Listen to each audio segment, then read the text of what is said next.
Hey there, I know you're on a journey from grief to growth, just like I am, and you may be looking for tools to help you live a more soul aligned life. Well, head over to my Grief to Growth store. It's your one stop shop for inspiration, for healing, and for transformation. Inside there, you're going to find some free resources to help you get started. You'll find guided meditations to calm your mind and reconnect with your spirit. You'll find signed copies of my book, Gems of Healing. You'll find my brand new Oracle deck to help you tap into daily divine guidance. And there's some powerful mini courses designed to fit in your busy life and move you forward one gentle step at a time. So whether you're deep in grief, seeking spiritual growth, or just ready for a reset, there's something waiting for you right now. Just go to grieftogrowth.com/store, grief2growth.com/store, and start exploring. Close your eyes and imagine.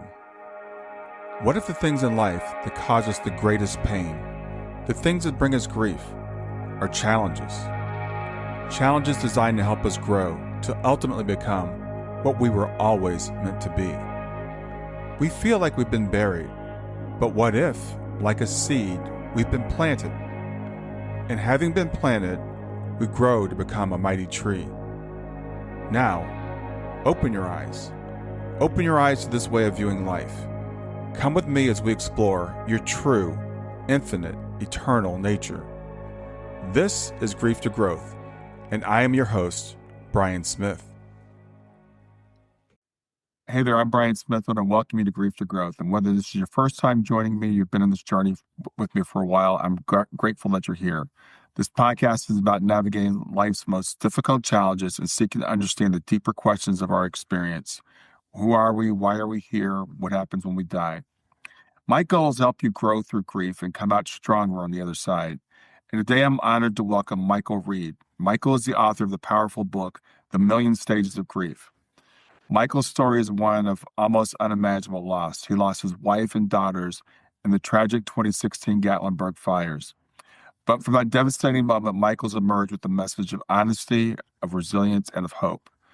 And unlike the widely accepted 5 stages of grief, Michael believes that grief is far more complex and deeply personal. So in this episode, we're going to talk about what he's learned about healing, faith, and finding meaning in pain.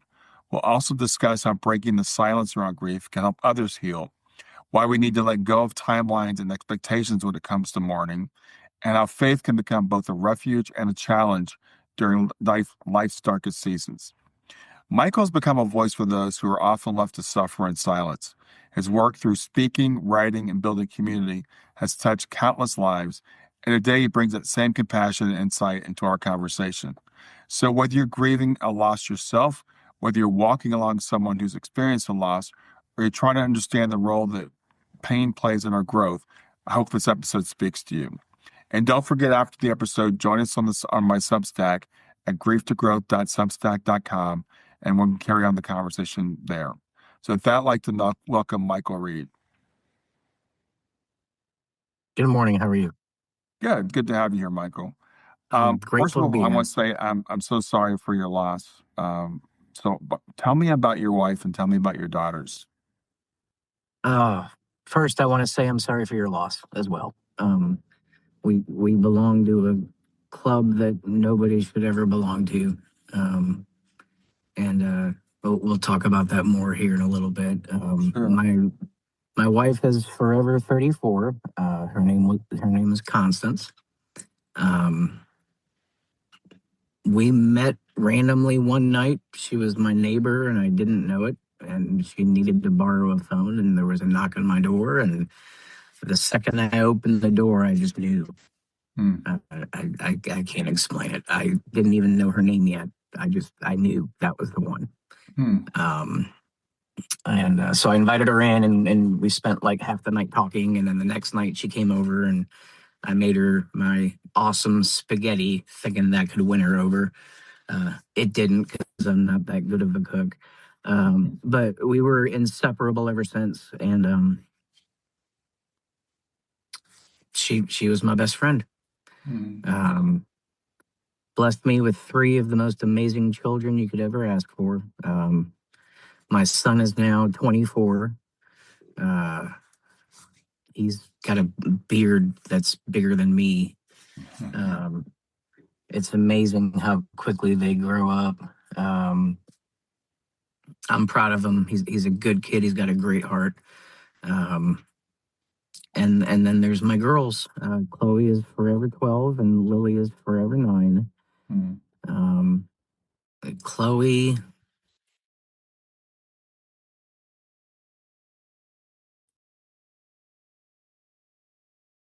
Chloe brought out the best in everybody. Mm. Her heart. She was my princess from the second she was born. Um, and she knew it, Uh-huh. and she took advantage of it. Yeah. Um, Growing up, she used to tell people that she's going to marry me when she grows up, and I tried to explain to her that that's illegal in just about every state, but she didn't care. She still wanted to marry daddy. Um, and we were inseparable.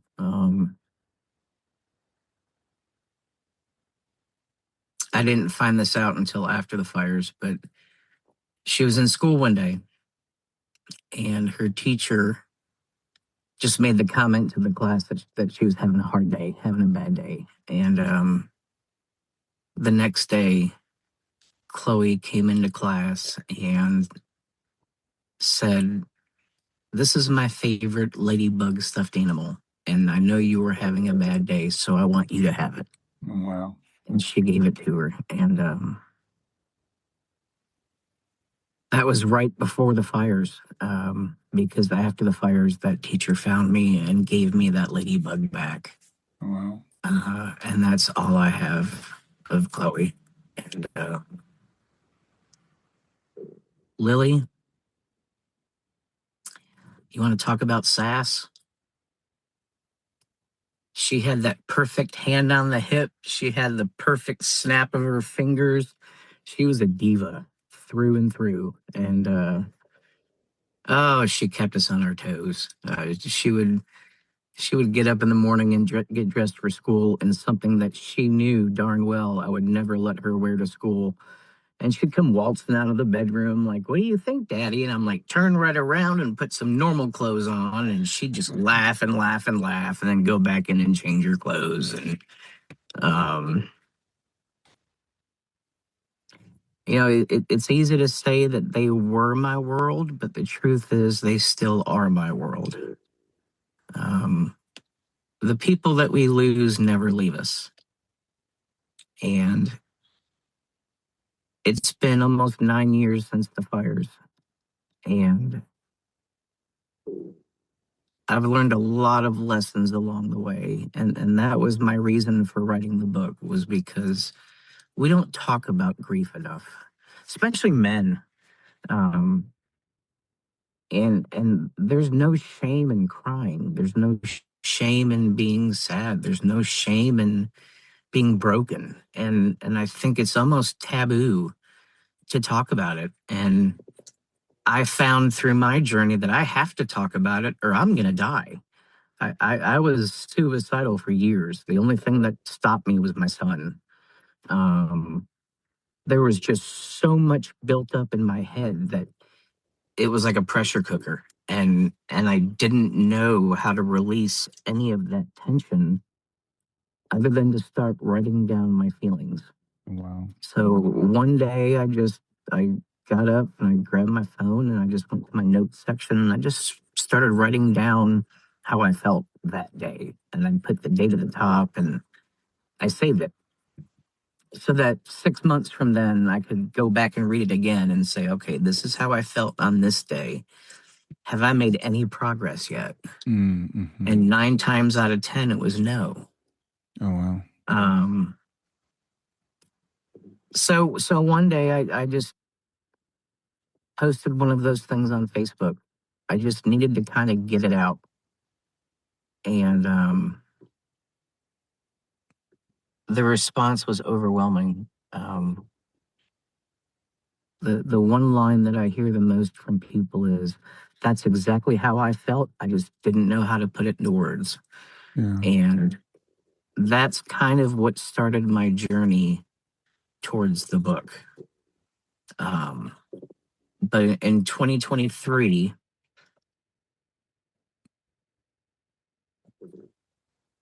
came kind of an epiphany.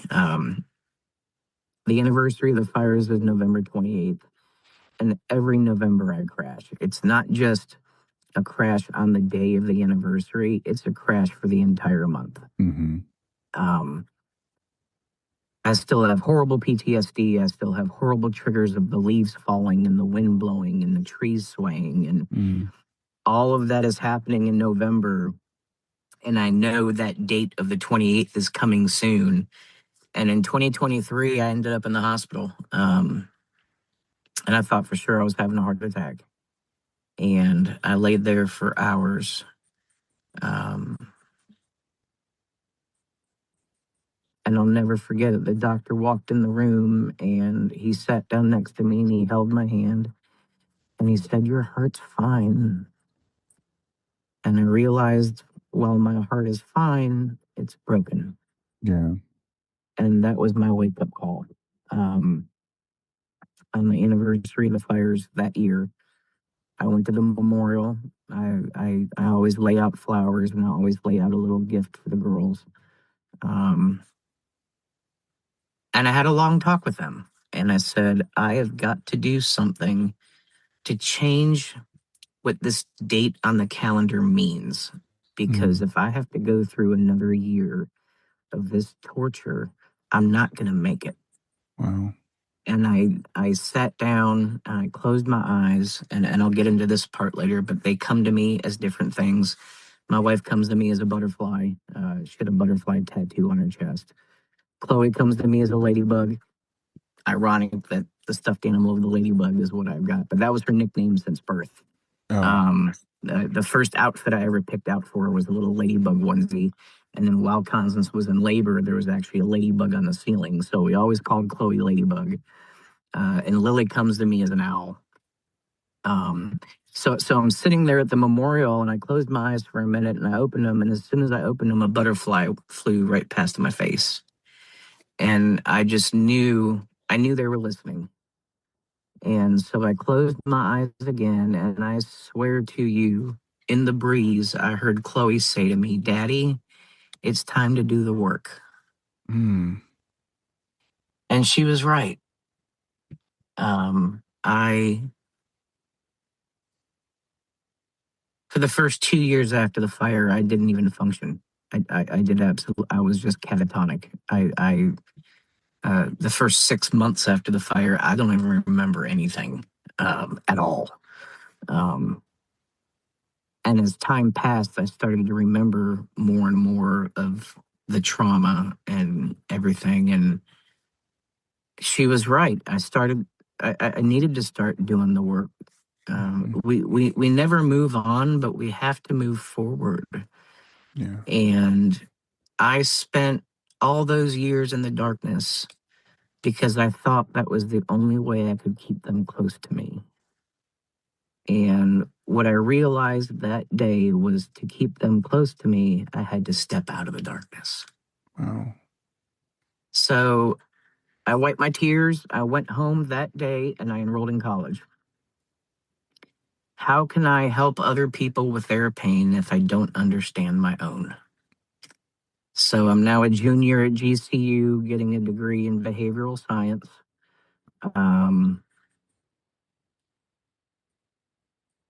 But it wasn't enough.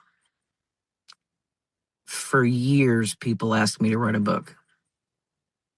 And I said, all right, girls, I'm going to go to college for you and I'm going to write this book for you. Mm. And however far you want this to go, it is in your hands. Wow. It's all yours. Wow. So I published it on April Fool's Day. I did it on purpose because I always used to prank Constance every year on April Fool's Day. And man, I would get her good sometimes. But I picked that day on purpose just as a little nod to them. And the response has just been absolutely unbelievable. Mm. I never knew it would go this far. It's won an International Impact Book Award. I've done a few book signings that have been very, very successful. It shot up to number 2 on Amazon. I couldn't crack number 1. I tried so hard. Yeah. But it's the feedback that means the most to me. Um, we don't know what the person we're talking to is going through. And I think if we all stepped back and just listened to people, we could learn so much. Mm-hmm. Mm-hmm. There's so much division in this world. But what I've learned and what the book teaches is we can have an ability to use the things that have hurt us the most to actually do something good. Mm-hmm. And that's my purpose now. My purpose is to spread this message as far as I can, to start a conversation that's hard to start, to get people to understand that it's okay to not be okay. Yeah. You just can't live there forever.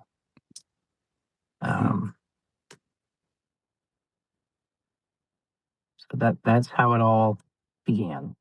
Yeah. Well, thank you for sharing that. There's so much you said in there that's so important. One of the things you talked about, we don't talk about grief much. And I think especially as men. And so you were, if I understood you correctly, you were kind of like, at first you weren't expressing it, but it felt like kind of needed to come out. Is that accurate?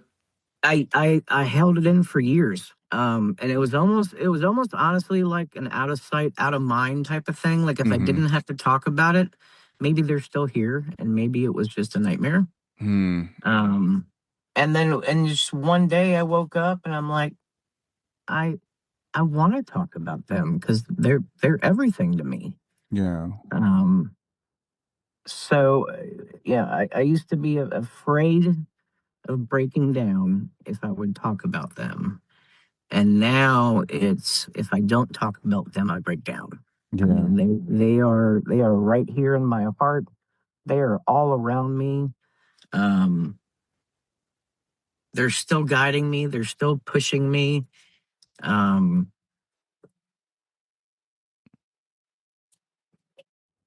and I promised them I would never give up. And every day when I wake up, I look in the mirror. I have a little post-it note next to my mirror that says "I am enough," Mm. and I say to myself, "I am enough." And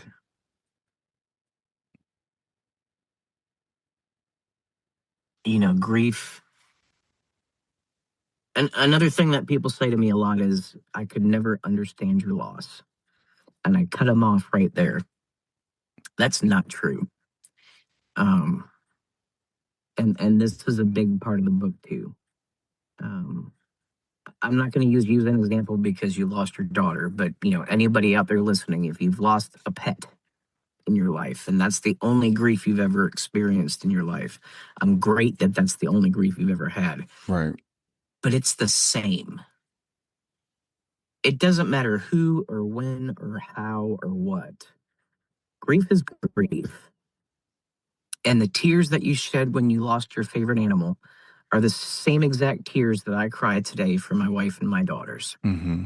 There's no difference because grief is grief Yeah. and it hurts everybody the same.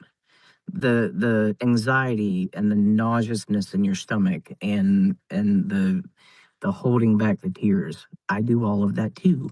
Mm-hmm. And if I can use my hurts to help you with your hurts and to teach you that you have the power to use your hurts to help somebody with their hurts, that is how we change the world. Yeah. And that's my purpose. I want to change the world. Yeah, well, you're doing it, and I appreciate that. We do have this tendency to want to compare grief.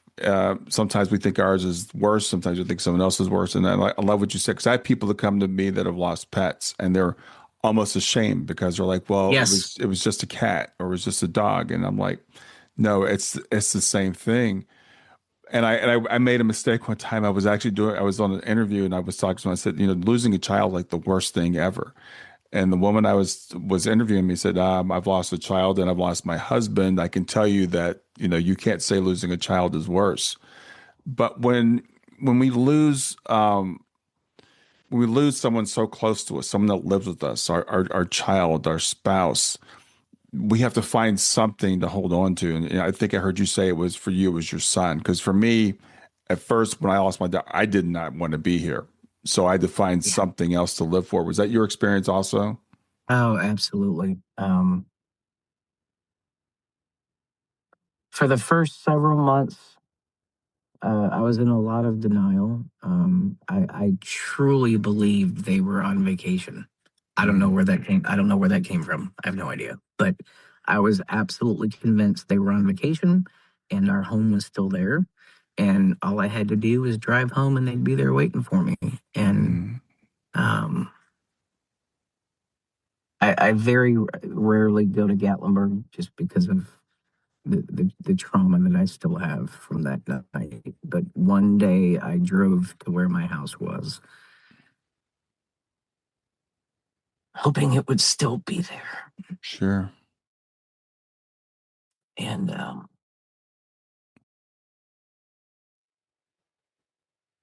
it wasn't. Yeah. And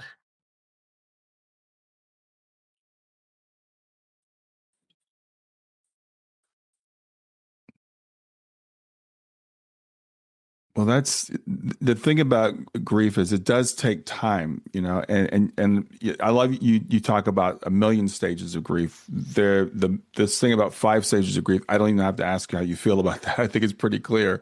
There aren't five stages of grief. And a lot of times people want to rush the process and their friends want them to rush the process. They're like, you should be moving on. You should be at this place. You should be at that place.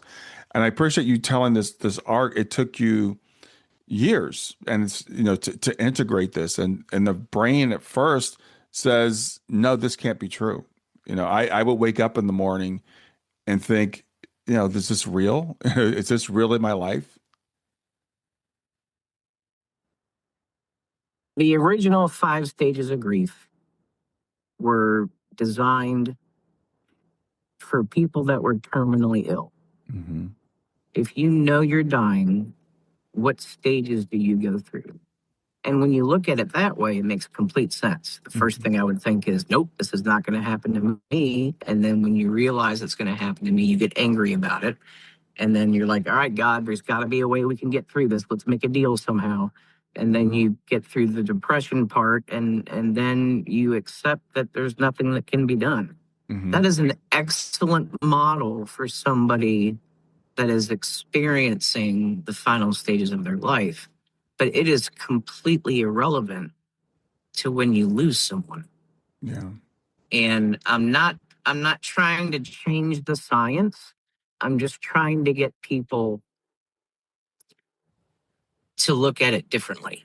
Yeah. Um, there are not 5 stages of grief. There's a million, and they are all intertwined, and they are all in different parts of our head and our soul and our hearts.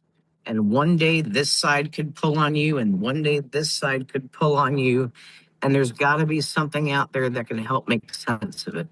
Hmm. And that's what this book does. Is I share some really raw feelings that I experienced, and then I take everything I've learned in college and through my own therapy and through my own experience, and I teach you why you feel those things, Hmm. and then I teach you the skills to get through those things. Yeah. And that it's a weird little phrase I came up with, but what I've wanted from every person that's read this book is to read one sentence and go, "That's how I felt." Nobody has ever validated that for me before until right now. Hmm. Now I know I'm not crazy Yes. I think because that's, Yeah, I think that is so important, and I love that you are vulnerable and that you are raw. I remember when my daughter passed, I was listening to a podcast and I heard a woman say, I was her daughter had passed away, and she said that she was standing on the corner getting ready to step out in the street, and she saw a bus come by, and she wanted to step in front of the bus, and that was the first person I had heard express something like that, and it just felt so liberating to me because I'm like, I'm not the only one that feels this way. Stay with us. We'll be right back. I'm excited to announce I have a great new resource. It's called GEMS, 4 steps to move from grief to joy. And what it is, it's 4 things that I've found that I do on a daily basis to help me to navigate my grief. And I'm offering it to you free of charge. It's a free download. Just go to my website, www.grieftogrowth.com/gems, GEMS, and grab it there for free. I hope you enjoy it.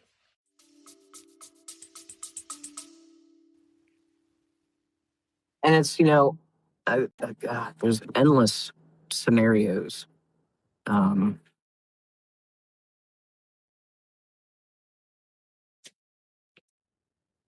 I can't tell you how many people have told me it's time to move on. Mm, Um, I had one person tell me once that I was preventing them from being in heaven because I refused to let them go. yes, I've heard that.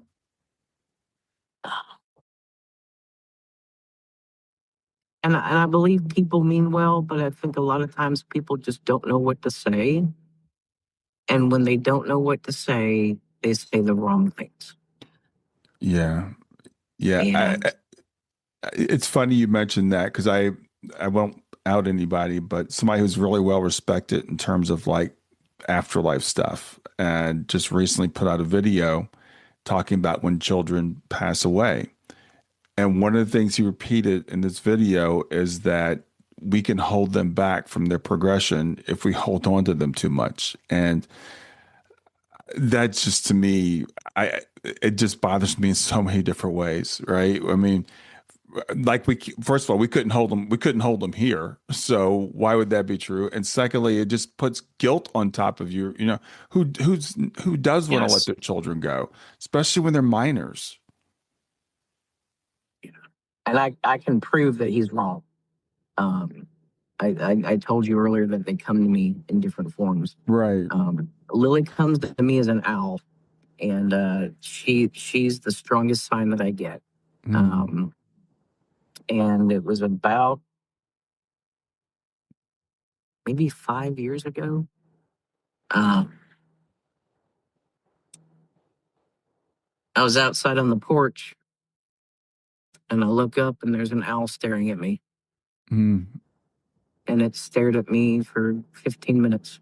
mm-hmm. And I know that's not my daughter, but that's my daughter. Yeah. Yeah. I named her Glory. She has a boyfriend that I named Frank because he's kind of dumb. He doesn't know how to land right. Um, but they've had 4 years of babies every spring that will land in my yard at night and eat the grubs out of the ground. Oh wow. And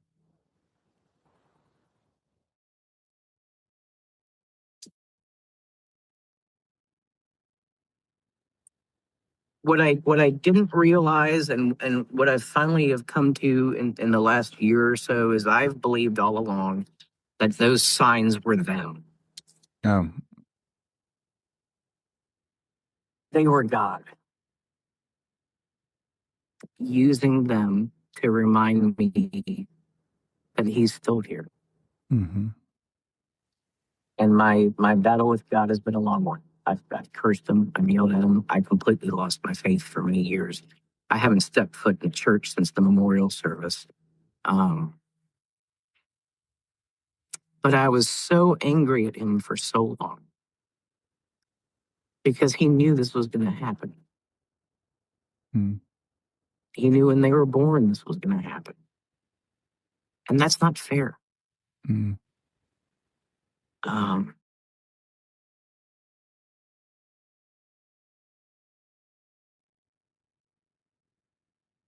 but I had to let him back in my life. Just to have some stability. Yeah. And how are you with language on this podcast? Oh, feel free. Go ahead. Do you want me to be blunt? Yeah, please. Okay. I asked God one day why he didn't let me save my wife. And he said, you did save her. She had a lot of mental health issues. She struggled. She had been through some horrible things when she was a child. Mm. And it affected her daily life every day. And he said, you did save her because you held her hand every day until it was time for me to take a hold of it. Oh, wow. And I said, fuck you. Yeah.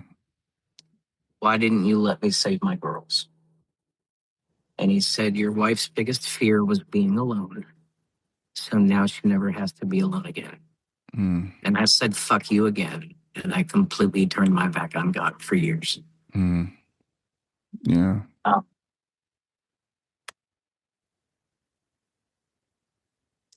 And then when I realized that I was getting all of these signs all the time, and it was actually him trying to get through to me saying, I'm still here for you.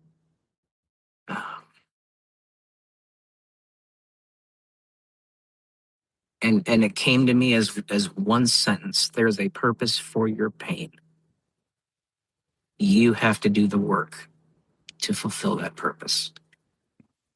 And I believe that's true for all of us. Mm-hmm. We all have hurts. We've all been through things that have changed who we are forever. But there's a purpose for it.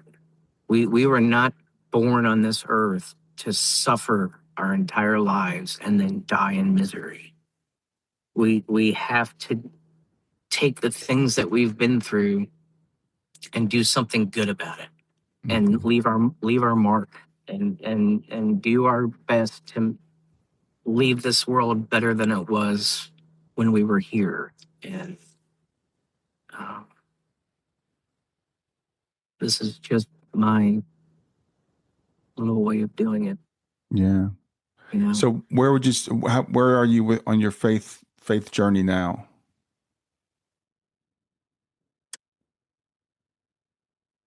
probably as far as I'm gonna get. Mm-hmm. I've never reached that pillar of acceptance. I don't think I'm ever going to. Um, and that's off topic. That's part of the reason why I've never gone to a church, because I have believed all along if I step foot in a church, that means I have to accept what God took, Mm-hmm. and I can't do it. Mm-hmm. And I know God didn't take them, but in our broken minds, He did, Yeah. because God could have told us, hey, there's a fire coming. Get out. Yeah. We had no warning. We had no evacuation. We had no alerts. Nobody knew what was happening until it was too late. Mm-hmm. And thousands of people had to flee for their lives. Yeah. Why didn't you tell me, God? Why? Um, so I believe, and I know He's in here, and I know on my hard days He's pushing me forward, and I know that He had a part in us talking today. Um,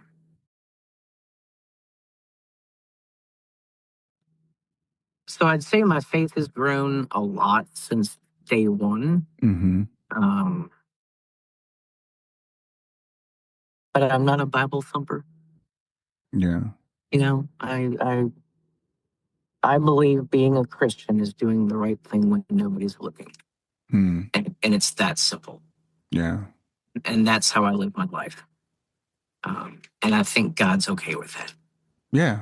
Yeah. Well, the thing is interesting to me is like, we have this idea or sometimes religion will place in our head, you should never be angry with God. I talked to a young man not very long ago. His wife had their son and then passed away like a couple days later, from complications from childbirth. And this guy was deeply devout Mormon. And he had those tough conversations with God, like, why? And it's interesting, even as a Christian, we read our Bibles and you read the book of Job, and God never really gives Job an answer, right? It's like he takes his wife, or he takes his kids, he takes his land, he takes his, everything else. And um I don't think we're going to have those answers while we're here. So for me, people ask me about my faith because I was raised as a Christian.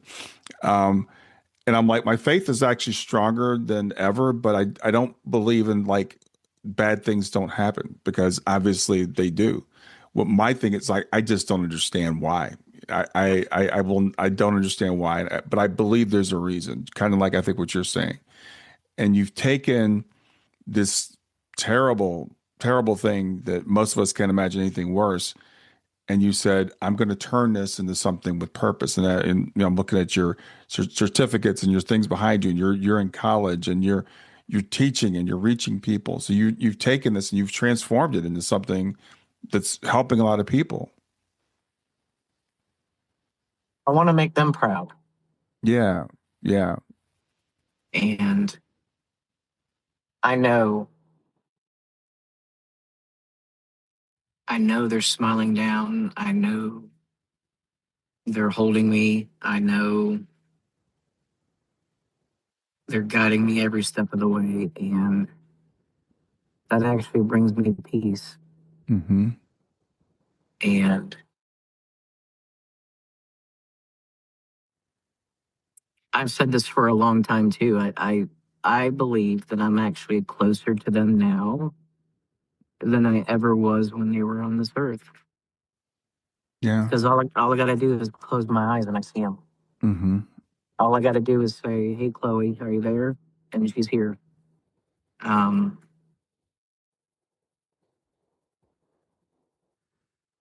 that eternal love and that maternal and paternal love never goes away. And there's parts that I've still never processed. I've never gone through. I'm never gonna see a prom or a wedding day. Yeah, I can't go there yet. Mm-hmm. Um, but I wonder what they would look like now, and I wonder what their personalities would be like. And I stop myself because I'm never gonna know. And they're just forever 12 and 9, and I have to be okay with that. Yeah, And I've kind of come to a place where I'm okay with that because the 12 years and the 9 years that we had were phenomenal. yeah, So many memories. And,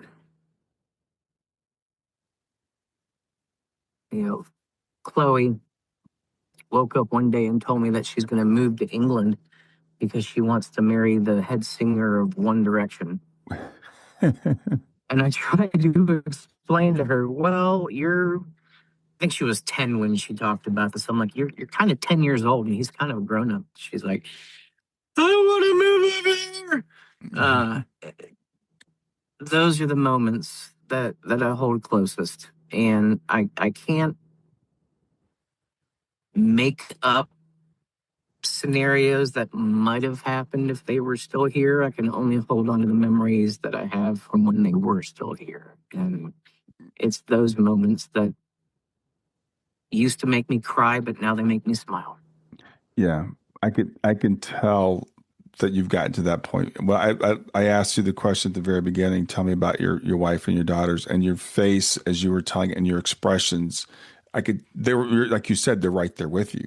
And the way that you Absolutely. described them, they remind me of my two daughters. Shayna was our little Spitfire. She was the youngest, and she was the one with the hand on the hip, and always pushing the limits. And so I could just relate, right there to your daughters. And that's the flip that I had to make. I had Shayna for 15 years, and I could spend the rest of my life, you know, saying I don't have her now. She'd be 25. What would she be doing? I have no idea what she'd be doing. But I do know I did have those 15 years with her, and I will always have those memories. And she even said when she was about 10, I think, like, I don't want to grow up. She was like Peter Pan. She's like, I don't want to be an adult. She didn't want to go through all what, and she was like, and I'm like, I think that was her plan. Her plan was to only be here for 15 years. She just loved being a kid. And so that's what I have to, accept. And there, it takes a while to get to that point, right? So, but I can tell now you're like, I have those memories, and you still love the love never goes away, as you said, and we will always have it. And I have another daughter who's here, and I don't see her every day. I don't talk to her every day, but I talk to Shayna every single day. Anytime you want to. And there's beauty in that. There is, there is. So your book, you've kind of described it already. It's a way of like you express what you've gone through, but also it sounds like you help people to move forward through their lives. So, what type of things do you recommend for people to do? It's unique to every situation. There's a lot of things out there that Hmm. um, offer help, um, but don't really help. Like I've never been into um, like the grief support groups where you meet in a circle every week and talk about your pain. I've never seemed interested in that because I didn't want to sit there and cry the whole time and listen to everybody else's sadness. Yeah. Um, so it's unique to the individual, but um, there are countless things you can do. Um, you can draw a painting.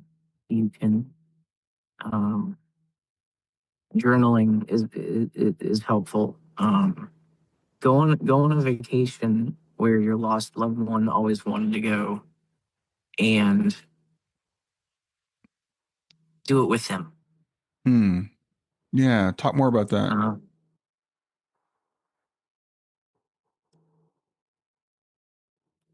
there's places that I still can't go to today because I had so many memories of them there. Hmm. Our big thing every year was amusement parks. On our anniversary, we'd go to a different amusement park and ride coasters all day together. And the last trip that we made was in August of 16. We went to Kings Island in Cincinnati. And to this day, I can still not go to Kings Island. Mm-hmm. Uh, I'm going to go to Kings Island, Oh, wow. and I'm going to stand in the places where I have pictures of us together. Wow. Wow. And I'm going to take new pictures. Wow. And uh, I'm going to take a little owl, ladybug, and a butterfly, and I'm going to bury it in the dirt somewhere. And they'll always be there. Yeah. Wow. That's so, first of all, I live like 20 minutes from Kings Island. But that's so powerful. I just got goosebumps as you were saying that because like my daughter Shayna, I took her to White Castle when she was like 5 years old. My wife doesn't like White Castle, so I took the two girls there, and I still have this memory. They're like it's magical at that time. It's this big White Castle, and we got the hamburgers. She goes, they're just my size, and they're made for me. 'Cause she's five, right? She ate like five of them, so she was miserable. But the White Castle's right around the corner from where I live. And after she passed, every time I went past that White Castle, I would start crying. And I found myself avoiding going Yeah. past the White Castle.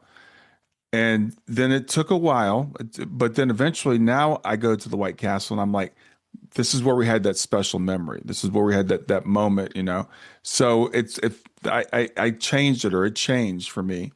And you're thinking about going to Kings Island because I tell people if you try to avoid your triggers. I have one person who her son died in their neighborhood, and sometimes people say, "Well, I'm going to move out of the neighborhood because I can't stand the memories." And I'm like, if you could just write it out, I think you can get through that, and then it becomes a special place. So you leaning into that, you going to something that's uncomfortable for you, I think it'll transform that for you. I I was a roller coaster mechanic for Dollywood Oh before the wow. fires, Uh-huh. and 5 days before the fire was Chloe's birthday. And of course, they wanted to ride rides on my day off. I'm like, all right, let's go ride rides because I love being at work on my day off. Yeah. Um, so it was just me and the kids, and we're spending the day riding rides. And we walked by their zip line, and she was like, "Daddy, we have never zip lined. We zip lined for my birthday." And we walked up to the counter, and they were closed. So I said, "All right, the next time we come to Dollywood, I promise you we'll zip line together." Mm, And then 5 days later, they were all gone. mm, So I woke up one day in 2020 out of the completely random, and I said, if I become a zipline guide somewhere, they can still fly with me. wow. So I've been a zipline guide ever since Wow. at a place called Legacy Mountain Ziplines. If anybody comes to Pigeon Forge, hit us up. We're #1 in the country. Hmm. Um, and they fly with me every day. Yeah. And I'm 500 feet in the air, and I can feel Chloe with her arms wrapped around me and her little cheeks flopping in the wind and her eyes rolling in the back of her head because she's having so much fun. And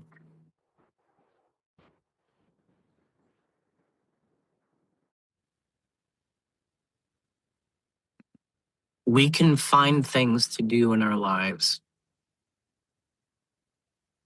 that can make us feel closer to them. Mm-hmm. And that's really important for people to do too. Yeah.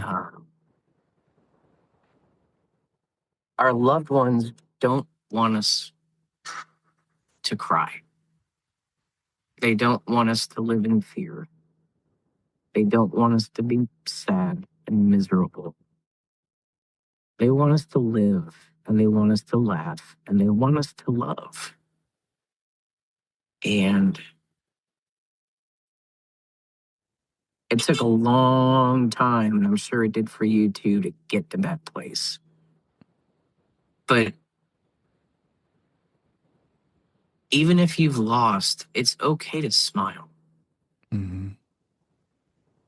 For a long time, if my son wanted to go ride go-karts, I'm like, okay, let's go ride go-karts. But I was stoic. Like, I had no facial expression because, I was national news when the fires happened. So everybody knew who I was. And God forbid I'm at a go-kart track with my son smiling. Yeah.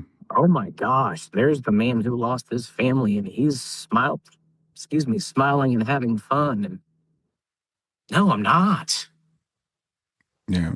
Um, but through time, like time heals some of the wounds, not all of them, but through time I've learned they want me to laugh, they want me to be happy, they want me to do fun things, they want me to do scary things and adventurous things because Yeah. they're still here doing those things with me. I think that's so important. I was talking to someone earlier today about survivor's guilt, and it's just such a weird thing that we have. Like, they're not here, they can't enjoy this. I shouldn't enjoy it. And I remember when my daughter passed away. My other daughter, she had a reading with a medium, and uh, I think, well, she knew because she was talking to Shane, the medium. She said, "Your sister wants you to know that." All the moments you're going to go through in your life, when you graduate, when you get married, when you have kids, she's going to be there with you, experiencing them with you. And again, love what you're saying is like, okay, I'm going to take them with me. Go on vacation and take them with you. I Yeah. was talking to somebody who said, well, I'm going to go on vacation without them. I'm like, no, take them with you. Yeah. They can be there with you. So it's not like it's too late. That place you wanted to go there. The place that you did go, go there. It was interesting because this was Shayna's 10-year anniversary this year. And I ended up being back in the condo that we were in, the very exact same condo, the last vacation we were on together. And I didn't even realize at the time that was scheduled for the same time. And I was sitting there and I'm like, I just had the memory of being there with her and not knowing it was going to be our last vacation together. But, I had the pictures, I had the memories, and I'm like, I will always have those pictures and those memories. So that could have been a bad thing, but it was a nice thing for me. And there's nothing wrong with that. Yeah. And I think, it's really important, what you said also. I mean, it does take some time, but people want to put a time frame on things. Really good friend, one of my best friends just passed away suddenly in April. And my wife and I have a derby party, Kentucky Derby party every May, which is it's the first weekend in May. And so we're having the derby party and his wife, she's like, well, should I come or should I not come? We're like, yeah, you should come. We'd all be together anyway. It's a group of friends. We always get together. And she came and we had some good times. We had some tears. We had a tribute to him. We went through all the emotions together, just like we would anyway. And then someone saw, like on Facebook, and said, I saw you went to the party and looked like you were having a great time, trying to make her feel guilty. And it's like, no, you need to be out and be, with your friends. And sometimes we're going to laugh, sometimes we're going to smile. It doesn't mean that we've forgotten our loved one. They never are off of our minds. People people are afraid of things they don't understand. Mm-hmm. And there is so much division in this world. And that's why I put such an emphasis in the book about grief being a uniter, because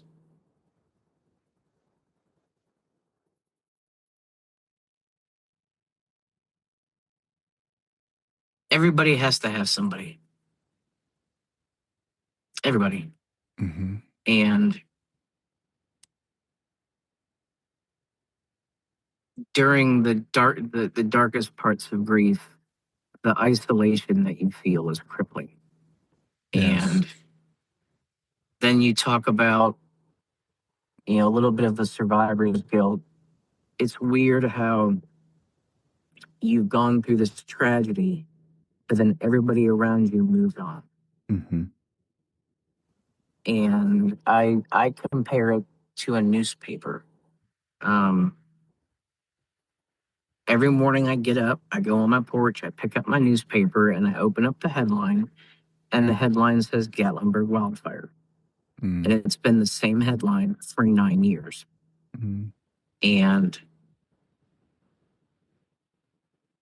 nobody else's newspaper looks like that but mine. Yeah. Life goes on unless you're the person that it affected. Yeah.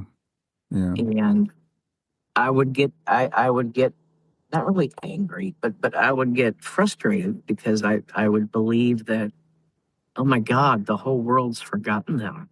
Yeah.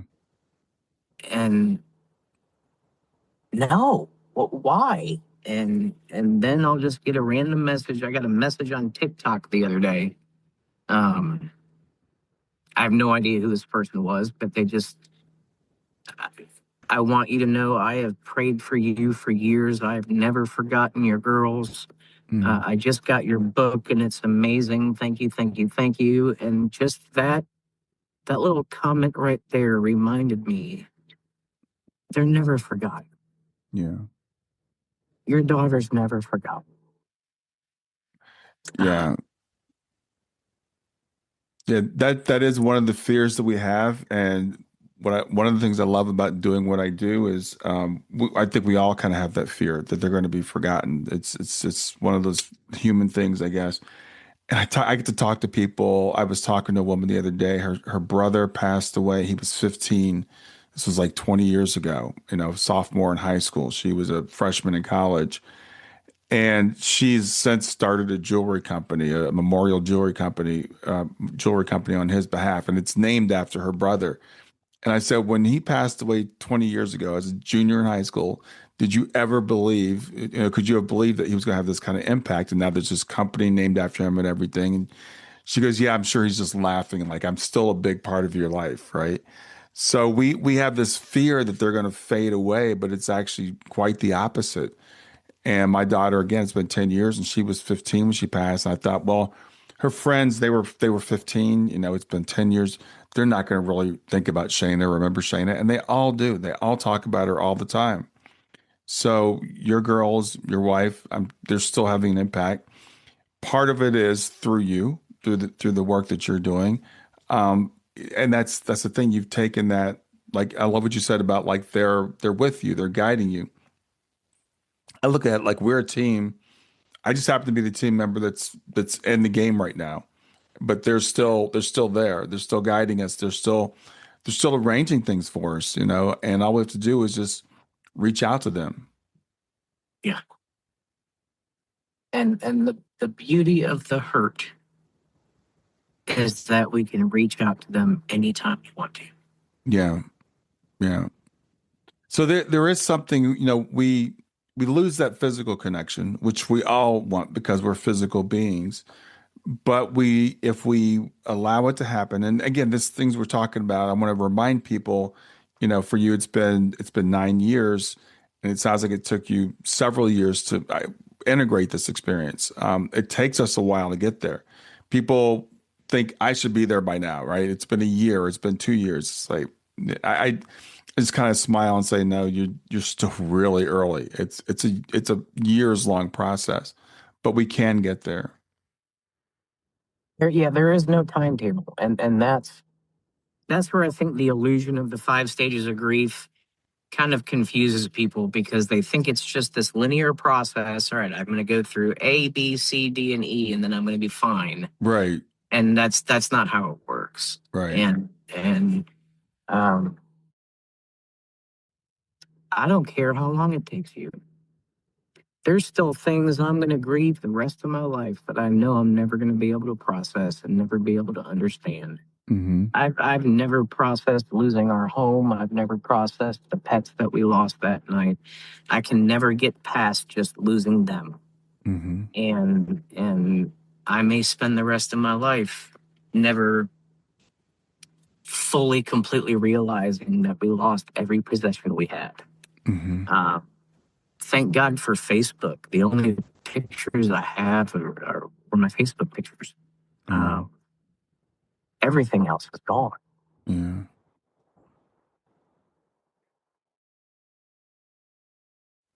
Yeah. I appreciate your honesty because, sometimes people look at us and just think, okay, well, you've got it all together. You've got it figured out. You solved it. You're on the other side of it. And you're right. There's some of these things that we're never going to understand. We may never come to quote acceptance of them. And everybody's got their own process. Everybody's going to be in their own, place. Like I said, for me, I've done things one way. You've done things one. Grief is it's really interesting. It's both universal and it's unique. We all Yes. we all have grief experiences. We all have similar feelings and stuff, but everybody processes them differently. I remember my daughter came home, Kayla, after Shayna passed, and she goes, "How can you stay in the house? Because all the memories of Shayna here." And my wife and I are like, "Well, how can we move?" First of all, it's like it's expensive, and where we're going to go. And then eventually, again, we kind of flip to like now this is a place where Shayna grew up, and her bedroom is here, and her stuff is here. I don't want to, I don't want to leave that. But other people, it's exact opposite. They're like, I just had to get out and start over again. I know people that are like, I can't live in the same town. I need to, and that's fine. Whatever works for you. We're all going to go through a unique way of the way we process it.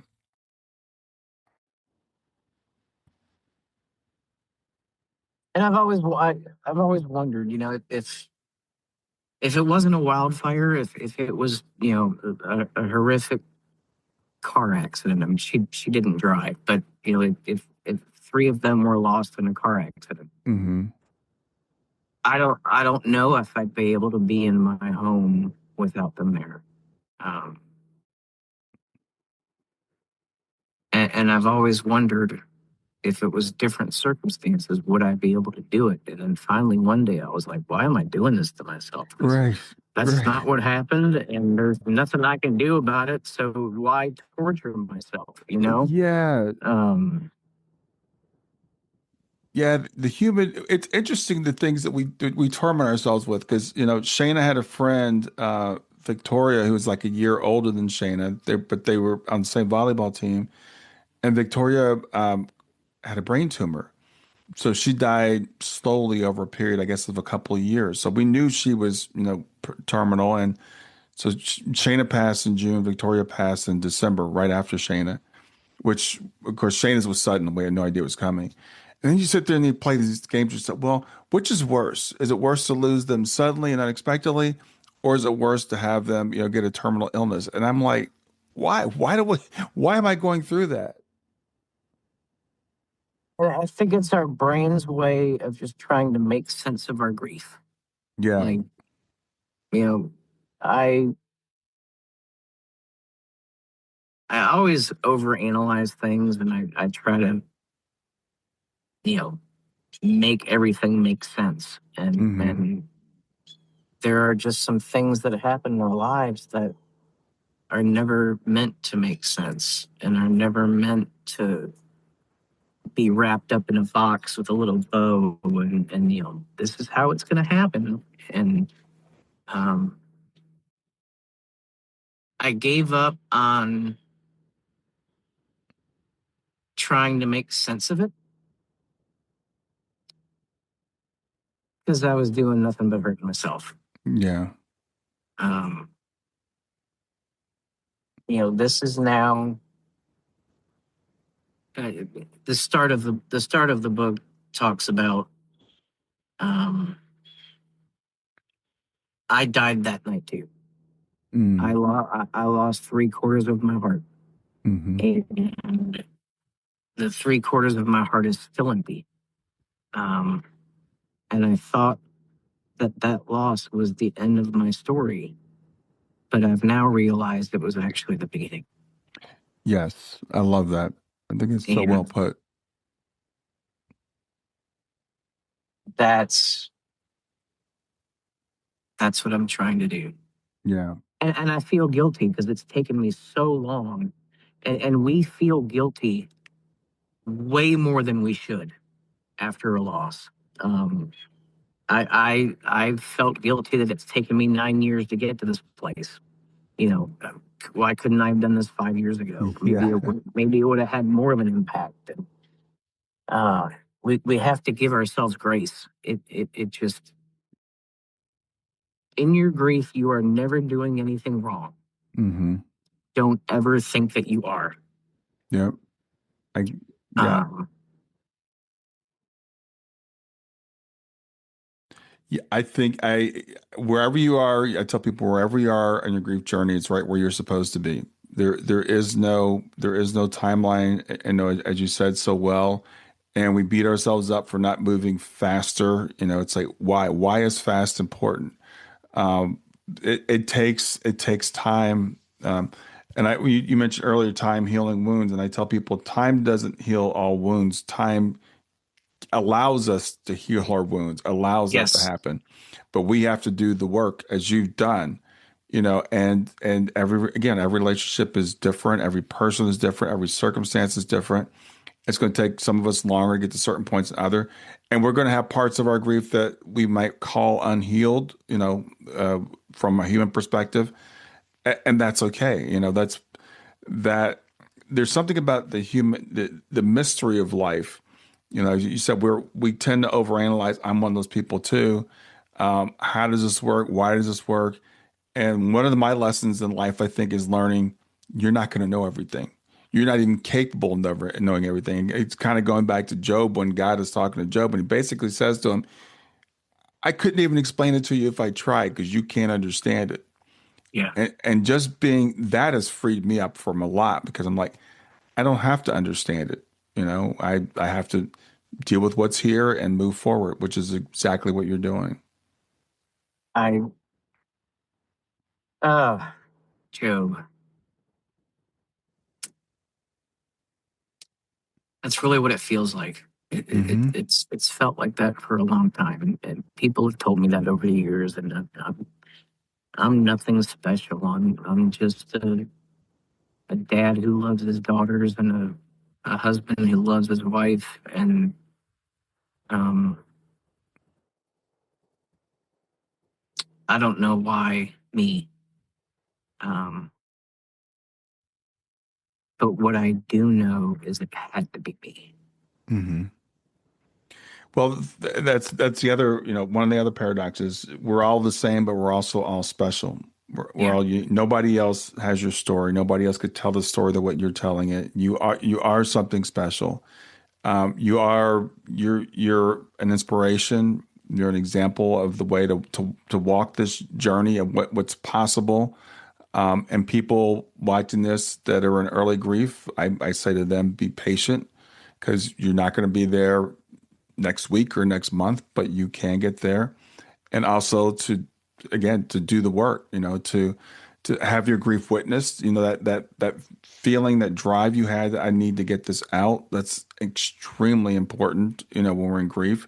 We're not meant to isolate, and the shame can isolate us, the survivor's guilt can isolate us. And you've done the exact opposite, which is, I think, a great model. I had to.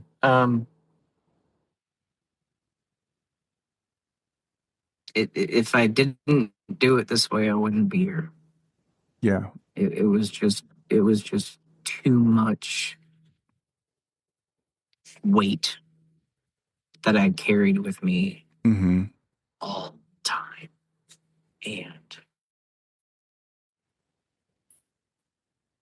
And there's things through the process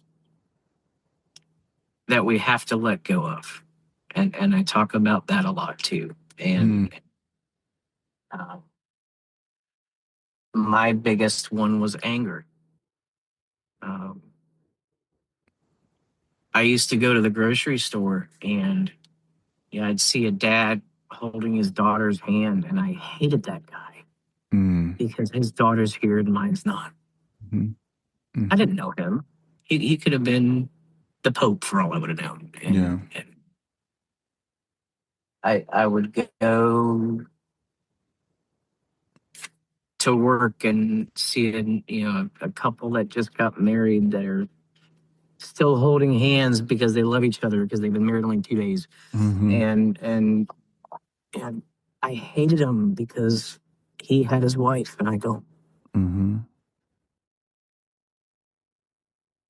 There's things during the grieving process that we have to let go of. Mm-hmm. And it's okay. And I want people to know that when they let go of a certain part of that grief, that's not them taking steps backwards, it's actually taking steps forward. Yeah. Yeah. Because you cannot carry 100% of it with you for the rest of your life. Mm-hmm. There are pieces that you have to be willing to let go of in order to start rebuilding your heart and rebuilding the scars uh,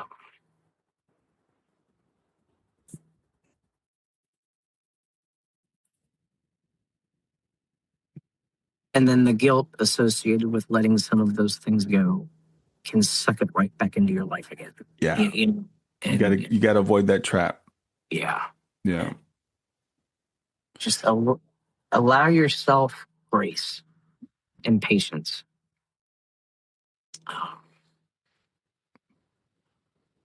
And anybody can do it. And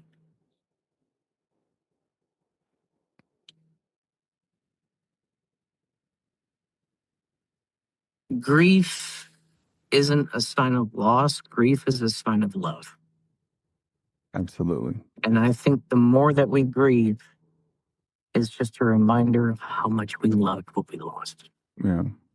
Yeah. And if you look at it that way, grief can be a positive thing in your life. Mm-hmm. And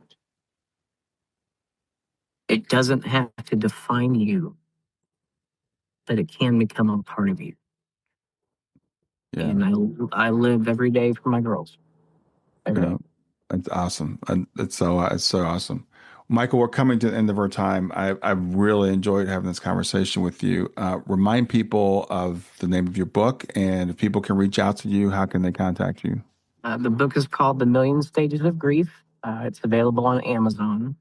I also have a website. It's themillionstages.com. I've got other podcast episodes that I've been a part of. I've got different versions of the book available on there.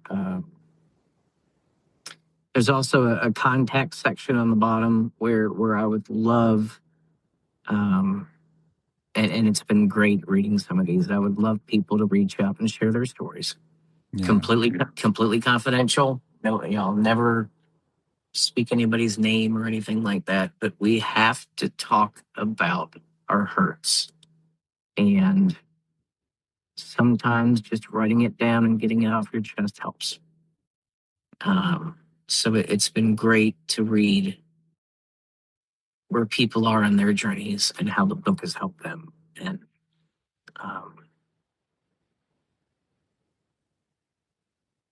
we all have the power to change the world, one person at a time. Yeah. And every person that reads this, I hope,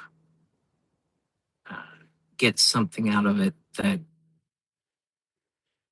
can give them some healing and some peace. Yeah. Well, I want to say, I know that your wife, Constance, Chloe, and Lily, right?